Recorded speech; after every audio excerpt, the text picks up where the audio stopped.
1, 2, 3, come on. Come on, come on.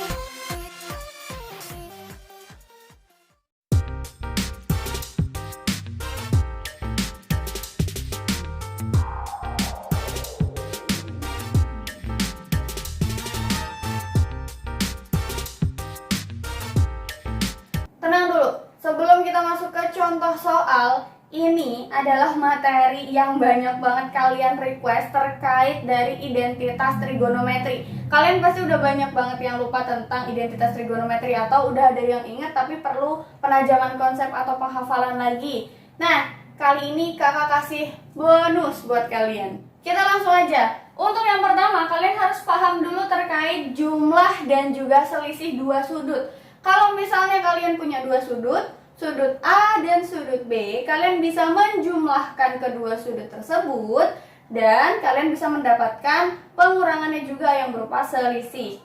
Paham? Nah, untuk sinus sendiri nih, my people. Sin A plus B atau sin A min B.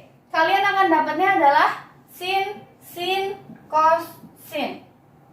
Diingat-ingat, kalau misalnya kalian mau menjumlahkan atau mengurangkan sin, dua sudut di dalam sin, kalian akan mendapatkan sin, cos, sin. Tandanya sesuai dengan soalnya. Kalau misalnya tandanya plus atau dijumlahkan, berarti nanti di sini juga akan dijumlah. Tapi kalau di soal itu dikurang, my people, hasilnya juga akan berupa pengurangan. Nah, selanjutnya cosinus. Untuk cos dari A plus B atau cos A min B, kalian akan mendapatkan cos sin. Kalau tadi sin cos sin, sekarang kalian akan dapatkan cos sin. Cos sin. Nah, di sini tandanya kebalik, my people. Jadi kalau misalnya kalian menjumlahkan antara A dan B, tandanya kalian akan jadi min. Jadi pengurangan antara cos A kali cos B dikurang dengan sin A kali sin B gitu. Tapi kalau untuk pengurangan, misal soalnya adalah cos dari A min B, kalian akan mendapatkan cos A dikali cos B plus sin A kali sin B. Paham ya? Jadi kalau misalnya si sin tadi kita dapatnya sin cos sin dengan tandanya sama dengan soal kita. Tapi kalau misalnya cos, kita akan mendapatkannya adalah cos sin. Tandanya berkebalikan. Kalau soal kita itu penjumlahan, kita akan mengurangkan kedua belah pihak inilah istilahnya gitu. Tapi kalau misalnya soalnya itu dikurangkan, di sini kita harus menjumlahkan antara cos sin ini. Mantap ya? Selanjutnya untuk tangan. Kalau misalnya kalian menjumlahkan si tan A plus B, kalian akan mendapatkan tan A tan B per 1 min tan A tan B. Aku sih dulu ngafalinnya, tulis aja dulu tan, sini tan, di sini pasti 1, terus tan juga. Nah, kenapa di sini dikasih spasi? Karena kita akan memasukkan tanda sesuai dengan soal kita. Tanda sesuai soal. Contoh kalau misalnya soal kita tan A plus B, berarti kan kita tambahkan juga. Tapi yang di bawah sini sebaliknya, minnya. Gitu. Siapakah yang ditanin? Ya udah, soalnya aja A, B. Gitu aja. Kalau misalnya min, ya udah tinggal kebalikannya. Berarti kan kita dapat tulis dulu tan per 1 tan. Nanti tandanya kalau misalnya di sininya min, di sini juga akan min, tapi di sini kebalikannya jadi plus. Terus di sini A, sini B, sini A sempil, sini juga B yang disempilin. Semoga paham ya, karena masih ada lagi beberapa identitas yang harus kalian pahami, my people. Di sini ada sudut rangkap. Kalau misalnya kalian punya sin 2A, itu akan bisa dipecah menjadi 2 sin A cos A. Sin 2A akan jadi 2 sin A cos A. Istilahnya kayak duanya itu ke depan, terus habis itu di sini jadi sin A cos A. Gitu ya. Selanjutnya kalau kalian punya cos 2A, kalian akan dapatnya 2 cos 2A min 1. Ini tinggal diingat-ingat aja konsepnya. Ini cos 2A, ini cos 2A. Duanya tetap sama, akan ada angka 2-nya. Gitu. Jadi pintar-pintar kalian untuk cari metode penghafalan untuk diri kalian sendiri yang cocok yang mana gitu. Nah, untuk cos 2A ini juga bisa sebaliknya. Kalau tadi itu kan kita punya cos bla bla bla ini dikurang 1. Sekarang kita punya 1 dikurang sin pastinya, karena cos sama sin itu pasti kebalikan.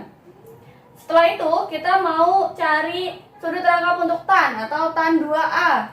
Ini akan jadi 2 tan A per 1 tan kuadrat A. Penghafalannya tinggal lihat tanda, pasti akan ada angka 2-nya. Dimanapun itu pasti akan ketemu angka 2 dulu. 2 tan A, terus habis itu yang bawah kuadratnya aja. 1 min tan kuadrat A. Pintar-pintar kalian menghafalkan ya, Matebel ya. Selanjutnya, ini yang paling panjang sih. Jadi kalau misalnya kalian itu mau menentukan jumlah dan selisih dari sinus dan kosinus. Nah, kalau misalnya kalian perhatikan ya Math People, semua dari keempat ini itu tuh konsepnya kayak sama gitu urutannya. Yang pasti pertama kalian akan ketemu angka 2 dulu. Terus habis itu sin atau cosnya kita sesuai dengan rumus nanti ya. Nah, setelah itu kalian akan ketemu setengah dari penjumlahan A plus B-nya. Nah, nanti ada tanda lagi. Habis itu, kita ketemu lagi sama setengah dari A min B. Intinya ini dulu. Kalau misalnya kita carinya sin A plus sin B, kita akan dapat ini adalah sin cos. Sin A plus sin B akan jadinya sin cos. Ya udah tinggal diisi di sini sin sama cos. Gitu. Nah, kalau misalnya kalian mengurangkan antara sin A dan juga sin B, kalian akan mendapatkan sebaliknya. Jadi sebaliknya gimana Kak? Ya udah diisinya cos sama sin gitu. Ingat-ingat ya, gambaran dari susunan rumusnya itu loh. Terus abis itu kalau cos Kak, cos A ditambah cos B. Ya udah, kalian akan sama aja. Tapi sebenarnya untuk yang penjumlahan antara cos ini itu lebih gampang. Karena kalau dijumlah itu akan jadi cos-cos. Kalau misalnya dikurang akan jadi sin-sin. Gitu aja, konsepnya akan sama aja ya Math People ya. Sabar. Kalian pasti udah gak sabar ya mau bahas contoh soal ya, mau bahas soal-soal ya. Tenang, aku kasih 2 soal yang gampang banget di sini. Kalian perhatikan soalnya. Setelah itu jangan lupa googling soal-soal terkait limit fungsi trigonometri. Jangan cuma habis nonton terus udahan. Kalian harus latih, seenggaknya kalian cari dulu soal, tulis di buku kalian masing-masing. Setelah itu kalian simpen dulu.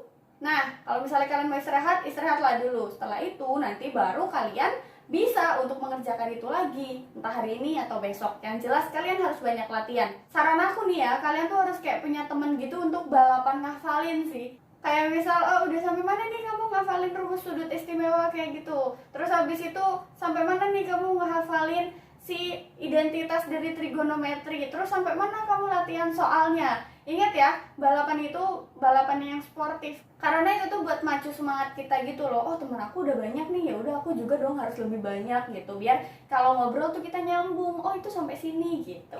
Saran aja ya. Nah, di sini udah jelas banget kalau misalnya ada limit X mendekati 0 untuk sin 3X min sin X per 4X. Gak usah ribet-ribet, ini dipecahin aja. Kita akan punya sin, videonya mati. Dipecahin aja nih, sin dari 3X per 4X min sin X per 4X. Nah, kayak gak asing nih sama bentuk yang kayak gini ya gak? Yang tadi kita udah bahas dari semenjak setengah jam yang lalu nih. Gimana caranya? Tadi kakak bilang kayak ibaratnya kita coret-coret gitu ya. Coret, sama coret deh. Terus yang ini juga coret. Jadi bisa disederhanain jadi kayak 3 per 4 dikurang 1 per 4. Hasilnya berapa? 2 per 4 atau setengah. Gitu aja. Ini soal yang terakhir yang paling gampang. Kalau misalnya kita punya limit dari X mendekati pi per 4, sin X-nya itu berapa? Jadi, kalau misalnya kita udah kayak gini, tinggal substitusi secara langsung aja. Jadi kita akan dapatkan sin C kan tadi. Sedangkan C-nya kita di sini itu pi per 4. Ya udah, ini tinggal diganti aja jadi pi per 4. Pi per 4 tuh berapa? Pi-nya berapa? Ya, sabar, kita lagi ngerjain soal. Kucing aku. Sin pi per 4. Jadi kalau misalnya kalian tahu pi-nya berapa? 180. Iya, 180. Iya, sabar. Sin dari 180 per 4. 180 dibagi 4 berapa? Berapa? 180 bagi 4 itu dapatnya adalah sin 45 derajat. Gimana? Kalian ingat gak tabel yang tadi sin 45 itu berapa? Dapatnya adalah setengah akar 2. Paham? Mungkin segitu dulu video dari aku kali ini untuk memenuhi request kalian terkait limit fungsi trigonometri.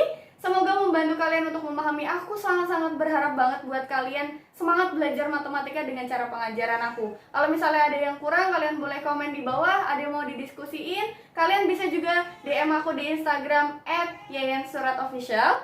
Kalian bisa banget diskusi sama aku untuk bahas tentang matematika ya, Math People ya. Sekali lagi jangan lupa klik like dan juga subscribe-nya, Math People. Salam Math Mood dulu. Assalamualaikum warahmatullahi wabarakatuh.